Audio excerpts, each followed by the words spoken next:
세이노의 가르침이라는 책을 아시나요? 현재 국내에서 판매되는 책 중에 부동의 1위를 차지하고 있는 베스트셀러인데요. 한국에서 무일푼으로 시작해 부채 없이 천억대 자산가가 된 55년생 세이노 씨의 생생한 부자지침서입니다. 부자가 되고 싶은 사람들이 이 책에 그토록 열망하는 이유는 무엇일까요? 세이노의 의미는 현재까지 믿고 있는 것들에 대해 노라고 외치며 제대로 살아가라는 뜻이라고 합니다. 즉, 고정관념에서 벗어나라는 메시지가 담겨 있습니다. 가난과 부의 실체에 대해 생각해보는 시간이 되길 바랍니다. 부티보다 귀티나게 외모에도 신경 쓰라. 외모도 중요하고 실력도 중요하다. 나는 도덕적 문제와 관련해서는 사람들의 말을 크게 믿지 않는다. 교통신호를 지켜야 한다고 말은 하지만 실제 생활에서는 그렇게 하지 않는 사람들이 많기 때문이다. 말과 행동의 이중성이다. 이러한 이중성이 나타나는 것 중에 하나가 외모는 중요하지 않으며 마음이 중요하다는 말이다. 말은 그렇게 하면서도 외모를 본다. 중국 당나라의 관리 선발 기준이었고 조선시대의 인재 판별 기준이라는 신원서판에서도 외모가 첫째 조건이었다. 정신의학에서는 사람을 한 가지 면으로 판단하면 미숙하다고 본다. 그러나 이 세상은 사람을 외모로 판단하는 미숙한 환자들로 가득함을 명심하라. 바비 인형처럼 속이 텅 비어 있어도 예쁘면 뜨게 되고 가상의 인터넷 캐릭터 아바타를 치장하느라 정신없는 것이 이 세상이다. 나처럼 내 멋대로 하고 다녀도 아쉬울 것 없는 사람이 아니라면 외모에도 신경을 써라. 일본의 야마다 오사무 역시 사람을 간파하는 기술에서 사람은 외관이 중요하다고 외친다. 외모 콤플렉스가 심하면 성형수술이라도 하라. 올 2월 21일자 월스트리트 저널에서 한국 여성들의 성형수술 풍조를 조롱하였다고 분개하는가. 웃긴 기사이다. 미국은 훨씬 더하다. 1996년 미국 격주간지 포추는 미국 남성들이 외모에 쓰는 비용만 연 12조 원이라고 했다. 미국 피츠버그 대학 조사에 의하면 키가 188cm 이상인 남자들은 183cm 미만인 남자들보다 12.4% 더 많이 번다. 키높이 구두를 신어라. 94년 아메리칸 이코노믹 리뷰에 실린 연구조사에 따르면 능력이 같아도 잘생긴 사람은 못생긴 사람보다 임금을 10% 더 받는다. 똑같은 죄인일지라도 미녀는 무죄를 받을 확률이 더 높다는 미국 자료도 있다. 정신병동 같은 이 세상에서 살고 있는 한 변신하라.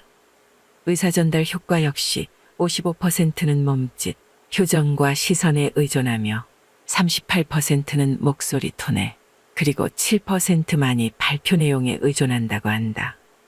머리 손질과 의상, 말투로도 당신은 변할 수 있다. 이때 부티를 내지 말고 귀티가 나도록 하라. 졸부처럼 돈과 상표만 걸치지 말고 귀족적 세련됨을 갖추라. 그것은 온몸에서 퍼져나온다. 전화 음성이나 운전 습관, 의상 코디에서도 귀티가 나오게 하라. 그것이 진짜 매력이다. 외모가 주는 이점은 남들보다 앞선 출발선에 설 수 있다는 것이다. 물론 당신을 질주하게 하는 것은 궁극적으로 실력이다. 외모만 믿고 능력 개발을 등한시하면 생명이 결코 길지 않다. 외모에 자신이 전혀 없다고. 그렇다고 좌절하지 말고 실력을 2배로 길러라. 이 세상은 당신이 넘어지면 잔인하게 짓밟고 지나가지만 당신이 일어서면 우러러본다는 사실을 명심하라. 찰스 왕세자가 왜 젊고 아름다운 다이애나를 좋아했다가 턱주름 가득한 바커 볼스를 사랑하는지도 한 번쯤 생각해보라. 빨리 부자가 되려면 부자들 마음을 읽어라. 부자가 원하는 것을 알아라. 부자가 된다는 것은 다른 사람들의 주머니에 있는 돈이 그들의 자발적 의사로 당신 주머니 속으로 들어와 쌓인다는 뜻이다. 만약 흉기를 들면 강도가 되는 것이고 속임수를 쓰면 사기꾼이 되며 연고에 호소하면 상대와의 친분을 이용하는 것이 된다. 시인 김용택은 세상의 길가에서 내 가난함으로 세상의 어딘가에서 누군가가 배부릅니다고 노래했지만 내 생각은 다르다. 내가 부자가 된다고 해서 가난한 사람들이 늘어나지는 않는다. 강도 사기 연고 판매처럼 다른 사람에게 손해를 끼치면서 돈을 모으는 방식으로는 결코 큰 돈을 모을 수 없기 때문이다. 사람들이 기쁜 마음으로 당신에게 지불하도록 만들어야만 부자가 된다. 어떤 나라에서든 20%도 안 되는 부자들이 80%의 돈을 소유하고 있다. 빨리 부자가 되려면 부자들과 주머니를 공유하는 방법이 좋다. 부자들이 흔쾌하게 당신에게 지불하고 싶어 한다면 당신은 훨씬 쉽게 부자가 될 수 있지 않을까. 어떤 사람들은 가난하고 무지한 사람들을 노린다. 가난한 자들에게 이상한 건강식품을 고가로 팔거나 사기성 투자를 유도하여 돈을 벌려는 사람들이여, 벼룩의 간을 빼먹는 짓은 하지 말라. 그래 보았자 벼룩의 간을 먹은 벼룩밖에 안 된다. 어쩌다 사업이 잘 된다 해도 악질 사장 물러나라는 직원들의 비난을 피하기 힘들다. 부자들과 주머니를 공유하고 싶다면 그들의 마음을 알아야 한다. 부자들이 원하는 것은 무엇일까? 가난한 동네에서는 땅 모양이나 전망, 일 조건이 문제가 되지 않는다. 먹고 살기 바쁜데 가격이 싸고 방을 많이 만들 수 있다면 최고다. 부자 동네에서는 얼마나 집의 모양이 잘 나오고 이웃에는 누가 살고 있으며 햇볕이 잘 들고 전망이 좋은지 등이 중요시된다. 같은 크기의 대형 아파트라고 할지라도 작은 평형이 섞여 있으면 가격이 낮게 형성된다. 그저 강이 보인다는 이유 하나만으로도 몇억 원을 더 지불하는 사람들이 부자들이다. 이처럼 실용성이 아닌 다른 요소들이 가격을 결정한다. 한때 일본 자동차들은 고급차로서의 이미지가 없었다. 약 15년 전 토요타 자동차의 회장은 젊은 엔지니어 10명을 뽑아 특명을 내린다. 앞으로 1년간 미국에 가서 놀아라. 회사에서 준비한 호텔은 보통의 일본인들은 꿈도 꾸지 못할 최고급이었고 음식이나 자동차도 최고급이었다. 그들이 1년을 호합한 생활을 하며 놀고 오자 회장이 말했다. 이제 백만장자가 어떻게 사는지 알았는가? 그 백만장자들이 타고 싶어 할 차를 만들어라. 이렇게 해서 등장한 렉서스는 미국의 고급차 시장에서 데이트를 친다. 부자들이 원하는 것을 알아라. 당신이 부자가 아니라면 부자들은 당신이 먹어본 음식, 당신이 받아온 서비스, 당신이 느끼는 기분, 그 이상을 이미 경험한 사람들이다. 당신에게 괜찮아 보이는 수준 정도라면 그들이 지갑을 열 까닭이 없다. 목돈 빌려줄 땐 친구라도 냉철하게. 나는 내게 무엇인가 팔러오는 친구들에게 물건을 산 적이 거의 없다. 친구를 돕는다고 내게 필요 없는 물건을 사게 되면 그 물건을 볼 때마다 속상해진다. 내게 필요한 물건일지라도 다른 곳에서 더 싸게 살 수 있는 물건을 친구를 돕는다는 미명하에 구입하게 되면 그 친구는 자신이 경쟁력이 없음을 계속 인식하지 못할 것이고 나는 현명하지 못한 구매를 한 것이 되고 만다. 내가 택한 대안은 형편이 어려운 친구에게 물건 판매 수당 이상의 현금을 주는 것이었는데 보통 100만 원이었다. 조건은 나중에 돈을 벌면 다른 어려운 친구를 도우라는 것이다. 대신 나는 밥 한 끼도 사주지 않는다. 문제는 목돈을 빌려달라는 경우다. 친구와는 돈 거래를 하지 말라고 하지만 살다 보면 돈 거래가 없을 수 없다. 20대의 돈 거래는 액수는 작으나 친구를 가려내는 시금석이 되기에 나는 권장한다. 20대의 친구에게 몇십만 원을 잃었다면 40대에 몇천만 원을 잃을 뻔한 것을 액땜한 것이다. 나는 처음에 동창들에게 그냥 빌려주었으나 도망가는 친구가 생기면서 생각이 바뀌었다. 우선은 재산 상태와 수입 및 부채 현황, 상환 계획을 상세히 적으라고 한다. 지갑 속에 신용카드가 많거나 카드 사용 내역에서 소비성 지출이 많으면 반드시 담보를 요구한다. 사업가 친구인 경우에는 회사의 격리 자료들을 세무조사하듯 본다. 경영에 약간의 문제라도 보이면 담보를 받는다. 새로 사업을 하는 친구인 경우에는 그의 성격을 생각한다. 사채놀이는 안 하지만 은행이자 수주는 요구하며 그 이자로 같이 한잔하기도 한다. 그 어떤 친구가 부탁을 해도 보증은 함부로 서지 말고 아무리 이자가 많아도 가진 재산의 상당액을 어느 한 친구에게 몰아서 빌려주지는 말라. 그 친구 때문에 당신 가족이 눈물을 흘리게 될 수도 있다. 전문직에 종사하는 친구들이 목돈을 빌려달라는 경우는 조심하라. 그들이 갑자기 떼돈을 벌어 목돈을 갚을 수 있게 될 확률은 낮다. 부득불 큰 돈을 빌려줄 경우에는 부동산 담보를 받아라. 그 담보물에 선순위 권리자들이 많다면 당신 돈은 곧 사라질 확률이 크다. 약속어음 공증을 받으면 좋지만 친구에게 재산이 없으면 월급이나 차 팔 정도인데 다른 친구들이 친구에게 너무한다고 당신을 욕할지도 모른다. 친구가 급히 큰 돈을 빌려달라고 할 때는 그가 설명하는 말을 절대로 액면 그대로는 믿지 말라. 그가 거짓말을 하는 것이 아니라 그의 상황이 거짓말을 낳는다. 친구를 믿는 것은 좋지만 친구가 처한 상황은 믿지 말라. 그 친구도 미래 상황은 모른다. 고의적인 경우도 있겠지만 많은 경우에서는 친구가 속이는 것이 아니라 그의 미래 상황이 당신 돈을 못 갚게 만들며 우정도 버리게 함을 명심하라. 친구로부터 빌린 돈을 못 갚았다고 절대 자취를 감추지 말라. 연락이 두절되면 곧 소문이 퍼지게 되고 당신이 빚지지 않은 친구들마저 등을 돌린다. 당신에게는 업계에 친구가 많다고 적이 없다고 그것을 자랑하지 말라. 그것은 곧 모든 사람들이 당신을 대단치 않게 여긴다는 뜻일 수도 있고 경쟁 대상도 안 되는 만만한 사람이라는 뜻일 수도 있다. 내가 어느 직원을 사람 하나는 좋다고 말한다면 그가 일은 지독히 못한다는 뜻이다. 76세 고령의 경영자 호리바 마사오 역시 일 잘하는 사람, 일 못하는 사람에서 적이 없는 사람을 무능의 대명사로 부른다. 예수에게도 적이 무수히 많았다. 승자에게는 적이 많고 패자에게는 친구가 많은 법이다. 어느 나라에서 정치나 경제가 제대로 굴러가지 못한다면 그 이유는 정치인들이 적을 만들지 않으려고 하고 인기와 영합하여 욕을 먹으려 들지 않기 때문이다. 말이 통하지 않을 땐 침묵하라. 말이 통하지 않는 사람이 있음을 인정하라.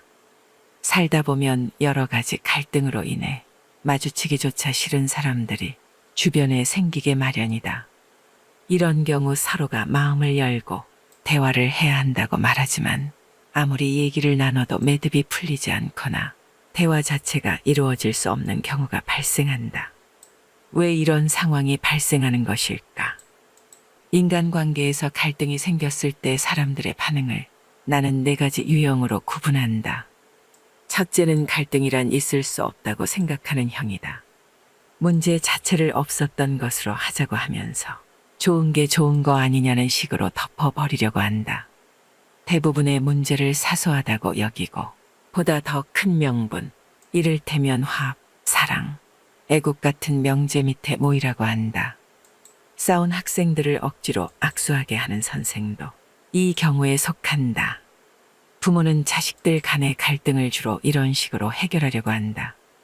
표면적으로는 갈등을 제거한 듯 보이지만 안에서는 계속 골마간다.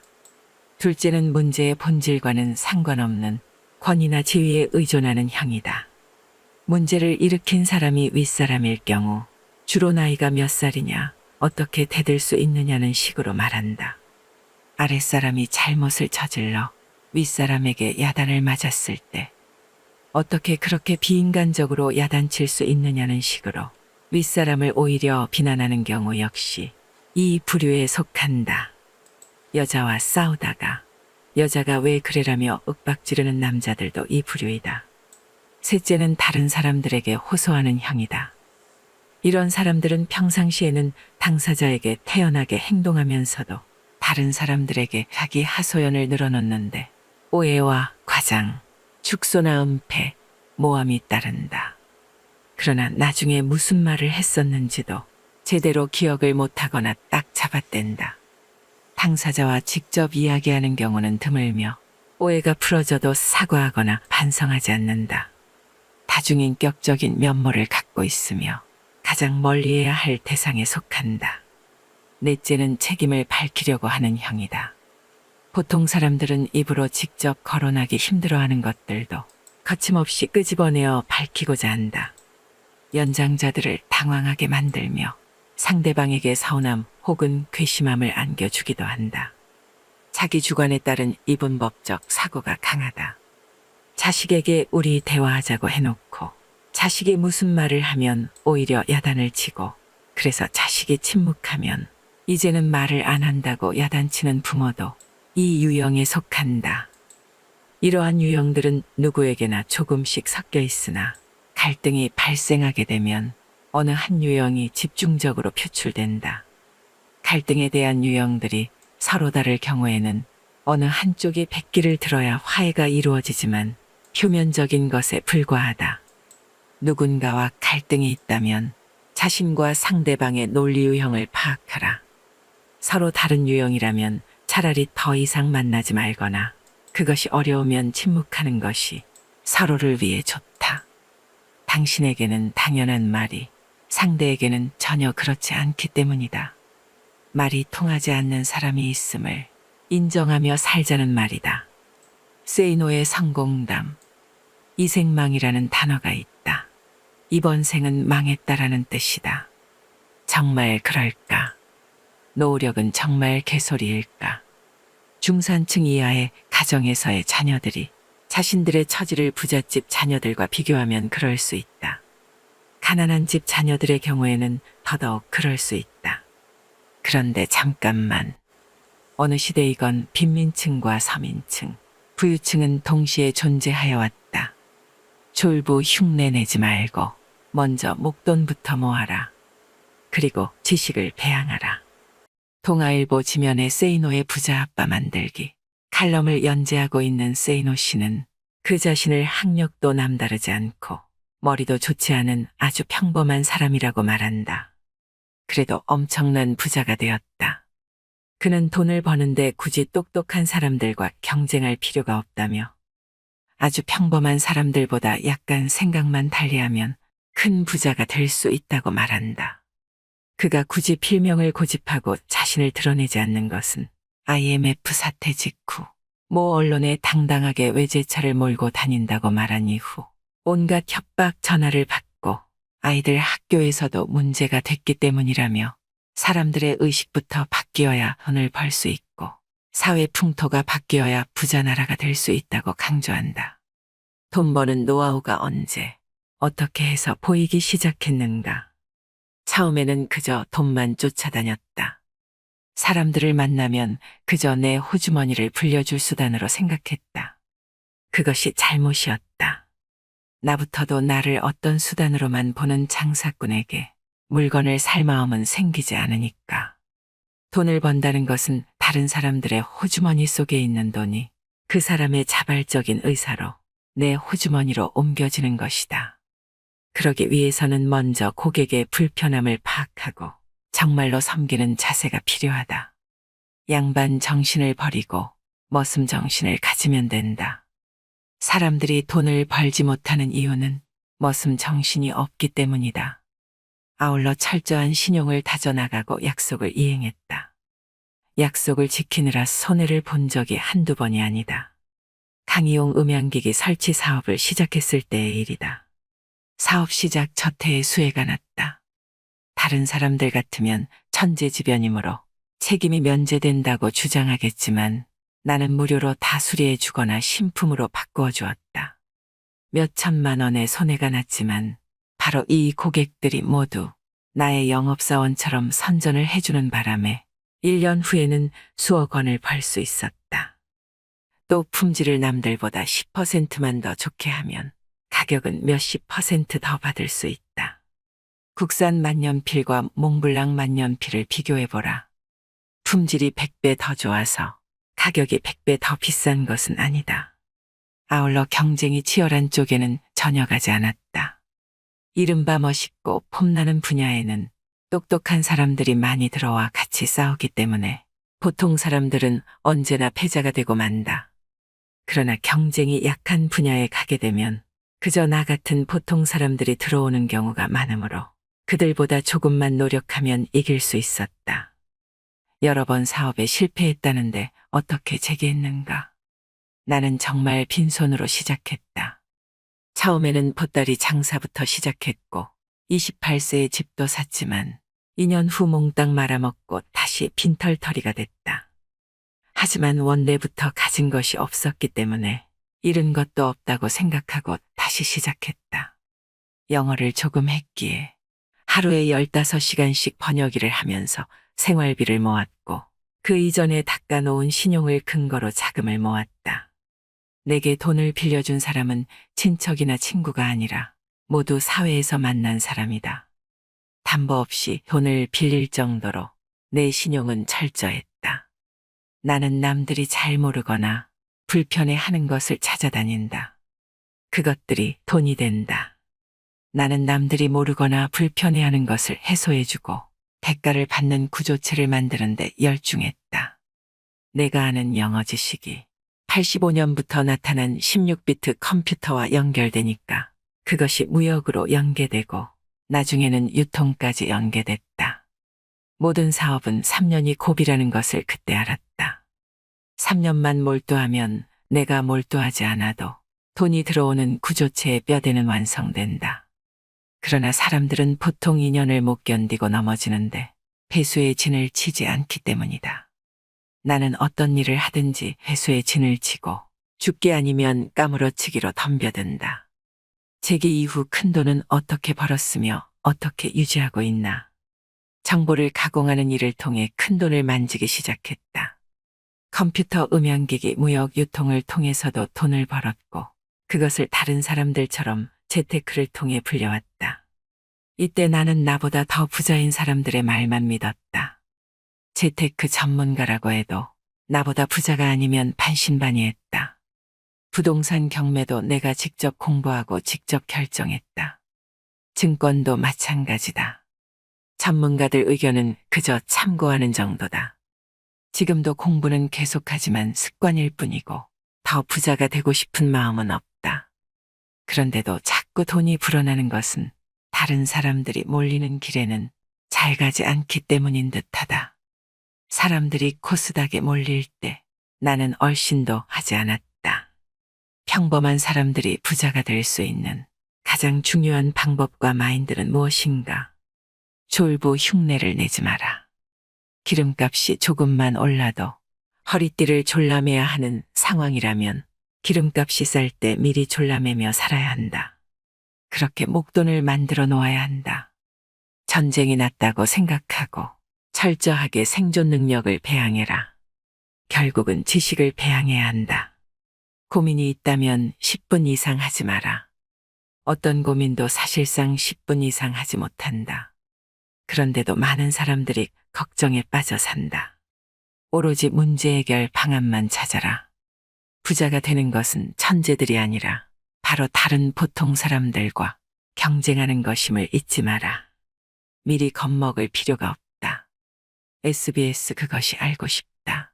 311회 인터뷰. 어떤 사람은 돈을 벌고 어떤 사람은 돈을 못 버느냐는 거예요. 그러면 그 차이가 어디 있냐는 거예요. 재테크를 잘해서요. 천만의 말씀입니다. 일단은 종잣돈이 있어야 되고 여유자금으로 할 수 있는 자금이 있어야 됩니다. 여유 자금이 없게 되면 투자를 하더라도 시간에 쫓기게 됩니다. 모든 투자에서 시간에 쫓기지 않습니까? 그러면 그 투자는 망하고 맙니다. 누구한테 돈을 기증하는 셈이 되느냐? 저같이 여유자금으로 투자하는 이른바 큰손들이 전부 그 돈을 노립니다. 빚을 내서 한 것은 이것은 재산이 아니에요. 이건 빚입니다. 세이노는 피보다 진하게 살아라는 철학을 우리에게 전합니다. 자본주의 사회에서 돈 없이 살아갈 수 있는 사람은 없습니다.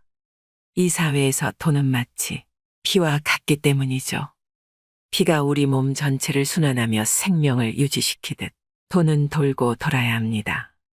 그래서 저자는 피가 부족한 이를 위해 피를 나누듯 이 책을 썼다고 합니다. 이 책을 읽는 이들이 삶을 살아가는데 필요한 지혜를 수혈받길 바라는 마음이겠지요. 세이노 사전에서 노력이란 힘들고 어려운 일일수록 치열하게 열심히 해내는 것이라 합니다. 하지만 세이노는 말합니다. 직접 겪은 자만이 알 수 있는 단 한 가지의 결말은 돈보다 소중한 것이 너무도 많다는 사실을 깨닫는 것이라고 말이죠.